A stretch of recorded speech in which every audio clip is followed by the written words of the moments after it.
Hi, my name's Ollie and I'm a social prescriber and a health coach for the NHS, and I've been doing this for 2.5 years.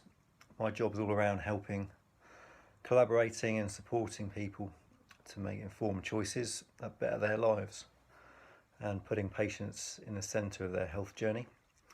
One of the key questions that the social prescribing framework is based around is what matters to you.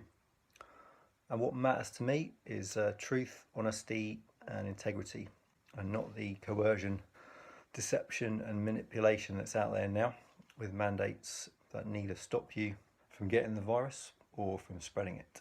I had COVID last August and survived it without too much disruption. I don't think having the vaccine is the best choice for me.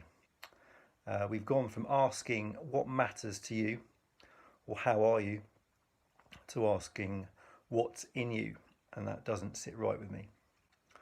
And I've used the Emperor's New Clothes analogy before. It's chillingly accurate for the situation we're in today. And we've been told to take a vaccine or we get sacked. This guy even looks a bit like you, Boris. And on that note, if you want to borrow it, I'll put it in the post for you. You might learn something. I don't know whether to laugh or cry, but please don't sack healthcare workers for making the best choice for them. We care for patients and also ourselves. Thanks for listening.